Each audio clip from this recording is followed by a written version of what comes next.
Àwọn ìdí pàtàkì tó jẹ́ kí oúnjẹ wọ́n ní ilẹ̀ Yorùbá òun ni a fẹ́ sọ nínú fídíò yìí. Ní ọdún 1999, ààrẹ Olúṣẹ́gun Ọbásanjọ́ bọ́ sórí ipò láti jẹ́ ààrẹ fún orílẹ̀-èdè Nàìjíríà. Ní ìgbà yìí, wọ́n bẹ̀rẹ̀ sí ní ṣe ìpolongo lóríṣiríṣi wípé kí àwọn èèyàn bẹ̀rẹ̀ sí ní dá oko dídá ní orílẹ̀-èdè wa Nàìjíríà nígbà náà. Pàápàá jùlọ àwa ìran Yorùbá, torí pé kí ni iṣẹ́ àwọn baba ńlá baba wa gangan ni oko dídá kó tó di pé àwọn òyìnbó amúnisìn dé. Ọ̀pọ̀lọpọ̀ èèyàn gbọ́ sí President Olúṣẹ́gun Ọbásanjọ́ lẹ́nu nígbà náà, tí ọ̀pọ̀lọpọ̀ èèyàn sì wá láti òkè òkun wá bẹ̀rẹ̀ oko dídá ní orílẹ̀-èdè wa Nàìjíríà, pàápàá jùlọ ní South West Nàìjíríà tí a mọ̀ sí ilẹ̀ Yorùbá ní òde òní. Kò pẹ́ ni wọ́n parí ìjọba tiwọn. Kété tí wọ́n parí ìjọba tiwọn, ààrẹ Yar'Adua bọ́ sórí ipò, ṣùgbọ́n wọn lò pẹ́ lórí ipò kó tó di pé wọ́n jẹ́ pé Ọlọ́run. Báyìí ni Goodluck Jonathan ṣe bọ́ sí orí ipò. Ìgbà tí Goodluck Jonathan bọ́ sí orí ipò, báyìí ni àwọn ẹgbẹ́ kan ṣe dìde, wọ́n pera wọn ní Boko Haram ní ìgbà náà. Wọ́n bẹ̀rẹ̀ sí polongo pé àwọn ò fẹ́ Western education ní apá ọ̀dọ̀ wọn. Ní ilé tí wọ́n ṣe ìgbésùmọ̀mí tí a mọ̀ sí terrorism, òun ni wọ́n bẹ̀rẹ̀ sí ṣe ní ìgbà náà. Ní ilé tí wọ́n lo àdó olóró bọ́ǹbù láti fi blow àwọn iléeṣẹ́ wọ̀nyí ní ìgbà náà. Kíní ìbẹ̀rẹ̀ sí ní lọ lọ́pọ̀lọpọ̀ ní ilé tí kò yé èèyàn kankan, torí pé orílẹ̀-èdè Nàìjíríà ò tíì rí irú nǹkan bẹ́ẹ̀ yẹn rí. Ṣùgbọ́n ní ìgbà náà kò sí irú àwọn nǹkan wọ̀nyí ní apá ọ̀dọ̀ wa níbi tá a mọ̀ sí ilẹ̀ Yorùbá àbí South West Nàìjíríà. Kò pẹ́ kó jìnnà la kọ́kọ́ kojú nǹkan tó jẹ́ kí oúnjẹ wọ́n ní èní. Ní ilé tí màálù bẹ̀rẹ̀ sí ní wọnú oko ní apá ọ̀dọ̀ wa tí a mọ̀ sílẹ̀ Yorùbá South West Nàìjíríà ní òde òní, láti lọ máa jẹ èrè oko tí àwọn aráàlú sì bẹ̀rẹ̀ sí ní ké gbàjarè. Ààrẹ Goodluck Jonathan ṣe gudugudu méje àti yàyà mẹ́fà láti dẹ́kun àwọn Fúlàní tí a mọ̀ sí Bóòrò ní ìgbà náà. Ṣùgbọ́n apá ìjọba Goodluck Jonathan kò ká àwọn tí a ń sọ yìí ní ìgbà náà. Ẹ wá bi mí pé ta ni ààrẹ àwọn tí ń da màálù ní ìgbà náà? Muhammadu Buhari ni ààrẹ àwọn tó ń da màálù káàkiri orílẹ̀-èdè Nàìjíríà ní ìgbà náà. Bóyá nílẹ̀ Yorùbá ni, ilẹ̀ Haúsá ni, ilẹ̀ Ìgbò ni, Muhammadu Buhari ni ààrẹ gbogbo wọn pátá. Ní ìgbà náà kò tí ì ṣe kíni, kò tí ì jẹ ààrẹ orílẹ̀-èdè Nàìjíríà lẹ́lẹ́kejì. Ní ìgbà tí Goodluck Jonathan lò sáà kan, Muhammadu Buhari di ààrẹ orílẹ̀-èdè Nàìjíríà ní ìgbà náà. Báyìí ni ẹ̀ka kan ò ṣe wọ àwọn tó ń da màálù ní ìdìmọ́, tó jẹ́ pé wọn ò tiẹ̀ wá bọ̀wọ̀ fòfin rárá mọ́. Tẹ́ bá mẹ́jọ wọn lọ sí ọ̀dọ̀ ọlọ́pàá, kàkà kí ọlọ́pàá dẹ́kun ìwà àbàjẹ́ tí wọ́n ṣe, ẹ̀yìn gangan ni ọlọ́pàá máa tì mọ́lé ní ìgbà náà. Eléyìí ló sún àwọ̀ ìṣòro alákọ̀ọ́kọ́ nípa ètò ọ̀gbìn ní ilẹ̀ Yorùbá, ní ilé tí mo pè ní insecurity. Gbogbo wa la mọ̀ pé iṣẹ́ ọ̀gbìn ni iṣẹ́ àwọn baba ńlá baba wa. Kódà ní ìgbà kan wà tó jẹ́ pé ètò mímọ̀ àti kíkọ ọ́lẹ̀ ó ṣe kí ni, ó gba iṣẹ́ ọ̀gbìn lọ́wọ́ àwọn ìran Yorùbá. Nígbà tí ààrẹ Muhammadu wà ńbẹ̀, àwọn àgbẹ̀ Yorùbá bẹ̀rẹ̀ sí ní kojú ìṣòro alákọ̀ọ́kọ́ tiwọn gẹ́gẹ́ bí mo ṣe sọ lẹ́ẹ̀kan.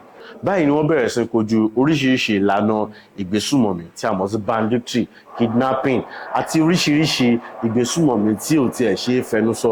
Wọ́n bẹ̀rẹ̀ sí ní pa àwọn àgbẹ̀ sínú oko lóríṣiríṣi. Ní eléyìí tó jẹ́ kí àwọn àgbẹ̀ Yorùbá bẹ̀rẹ̀ sí ní sá kúrò nínú oko. Wọ́n kọ̀ jálẹ̀ láti lọ máa dáko. Ní eléyìí tí ó gbé wa wọnú ìṣòro ẹlẹ́ẹ̀kejì. Ìjọba àpapọ̀ nígbà náà wọ́n sọ fún wa wípé àwọn fẹ́ dẹ́kun banditry nínú oko wa, kí àwọn Fúlàní kàn ṣe kíni, kàn yí máa wọnú oko mọ́, wípé ìbọn tó wà lọ́wọ́ wọn àti bọ́dà wa ni wọ́n ti ń kó ìbọn náà wọlé. Báyìí ni a ṣe wọnú ìṣòro ẹlẹ́ẹ̀kejì tí mo pè ní border closure.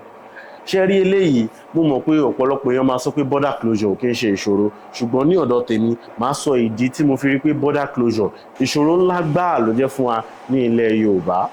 Torí pé nǹkan tí ìjọba sọ fún wa ni pé orí border náà ni wọ́n ti bẹ̀rẹ̀ sí ní kó weapon wọlé sí ọ̀dọ̀ wa, ní ilé tí ọ̀pọ̀lọpọ̀ èèyàn náà fara mọ́ pé tí insecurity bá ti solve, àbùṣebùṣe àwọn èèyàn á lè padà sóko. Ṣùgbọ́n bẹ́ẹ̀ kọ́ lọ́rọ̀ rí. Ní kòpẹ́kòpẹ́ tí wọ́n ti bọ́dà yìí, wọ́n ní ká má jẹ ìrẹsì eléyìí tó wá láti òkè òkun mọ́, pé kí a bẹ̀rẹ̀ sí ní gbin ìrẹsì.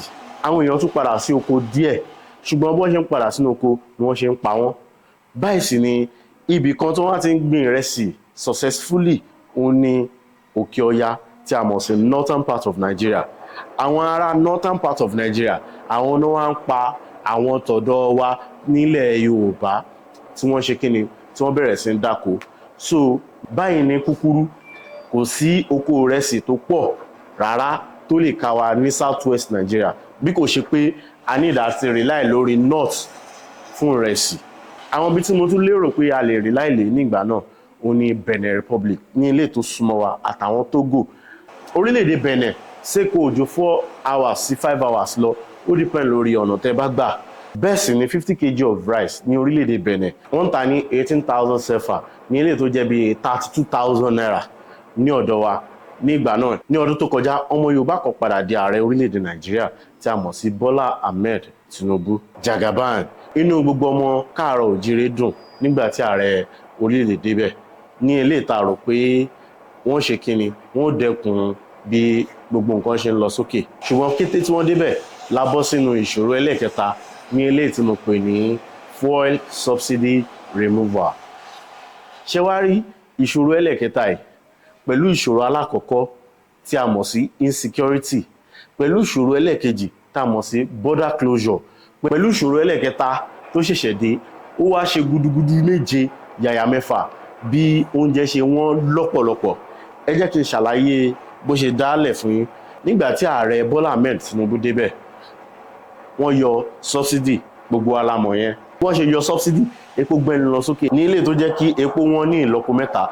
Ẹ má gbàgbé pé ìṣòro alákọ̀ọ́kọ́ ta ní òní insecurity. Insecurity jẹ́ kí àwọn ti ilẹ̀ Yorùbá sá kúrò nínú oko.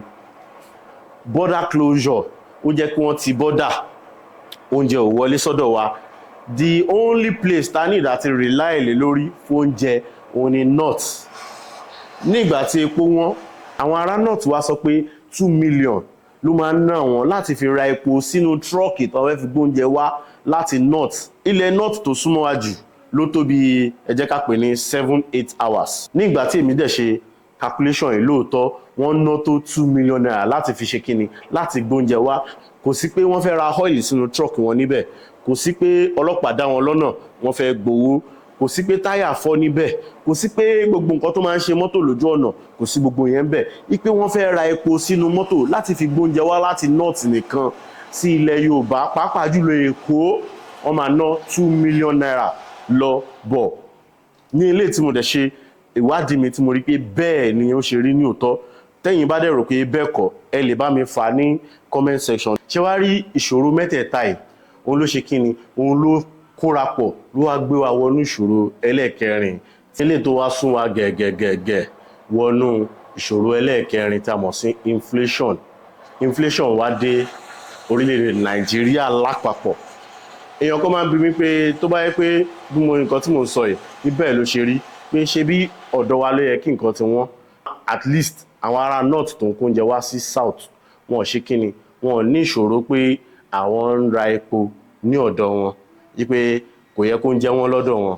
Lóòótọ́ ni kò yẹ kó ń jẹ wọ́n lọ́dọ̀ wọn lóòótọ́. Àwọn náà ń gbìn ọ̀dọ̀ wọn gangan ló wà lóòótọ́. Wọ́n ń ṣe kíni wọ́n ń kó wá síbí nílé tó ń ná wọn ní 2 million. Ó kéré jù pàápàá 2 million naira ló jẹ́ kó ń jẹ wọ́n ní ọ̀dọ̀ wa níbi pé kò yẹ kó ń jẹ wọ́n ní ọ̀dọ̀ wọn náà lóòótọ́. Eléyìí ló wá jẹ́ kí n fẹ́ sáré lọ sí ìṣòro ẹlẹ́ẹ̀karùn-ún tí ìṣòro mẹ́rẹ̀ẹ̀rin tí mo ti ń kàbọ̀ látàárọ̀ tó dálẹ̀ ní eléyìí tí mo pè ní currency depreciation. Ní báyìí tí nǹkan tí wọ́n gógó oríṣiríṣi àwọn iléeṣẹ́ tó wá láti òkè òkun wọ́n bẹ̀rẹ̀ sí palẹ̀ ẹrù wọn. Wọ́n ṣe kíni wọ́n láwọn ń lọ. Báyìí ni owó orílẹ̀-èdè Nàìjíríà ṣe kíni ó bẹ̀rẹ̀ sí ní já wálẹ̀, ó bẹ̀rẹ̀ sí ní já wálẹ̀. Owó ta ṣe kíni ó bẹ̀rẹ̀ sí ní lọ sókè, ó bẹ̀rẹ̀ sí ní lọ sókè. Fún àpẹẹrẹ ní ọdún tó kọjá mo wà ní orílẹ̀-èdè Benin Republic fún oṣù kan. Mo sì lè sọ fún yín pé ní orílẹ̀-èdè Benin Republic rice níbẹ̀ 50 kg rice ní Benin Republic ní ọdún tó kọjá ó jẹ́ 18,000 CFA. 18,000 CFA sí owó wa ní ìgbà náà ó jẹ́ bí 32,000 naira ní ìgbà náà. 30,000 sí 32,000 naira ní 18,000 CFA jẹ́ ní ìgbà náà. Ṣùgbọ́n ní ọdún yìí tí mo ń ṣe fídíò yìí mo ń sọ fún yín pé 18,000 CFA is now 42,000 naira.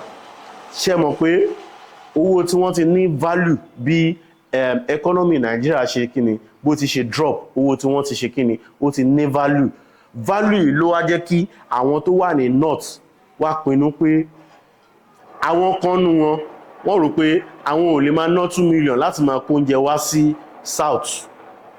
Wọ́n bẹ̀rẹ̀ sí kó lọ sí Chad, Niger àti gbogbo àwọn ìlú tó súnmọ́ wọn ní apá ọ̀dọ̀ wọn yẹn. Wọ́n bẹ̀rẹ̀ sí kó lọ síbẹ̀, wọ́n ń tà ní selfa so that tó máa fi kó wá sí, tó máa fi kó owó yìí, tó máa fi ṣẹ́ tó dá padà sí náírà, owó yìí á pọ̀ jọjọ lérè.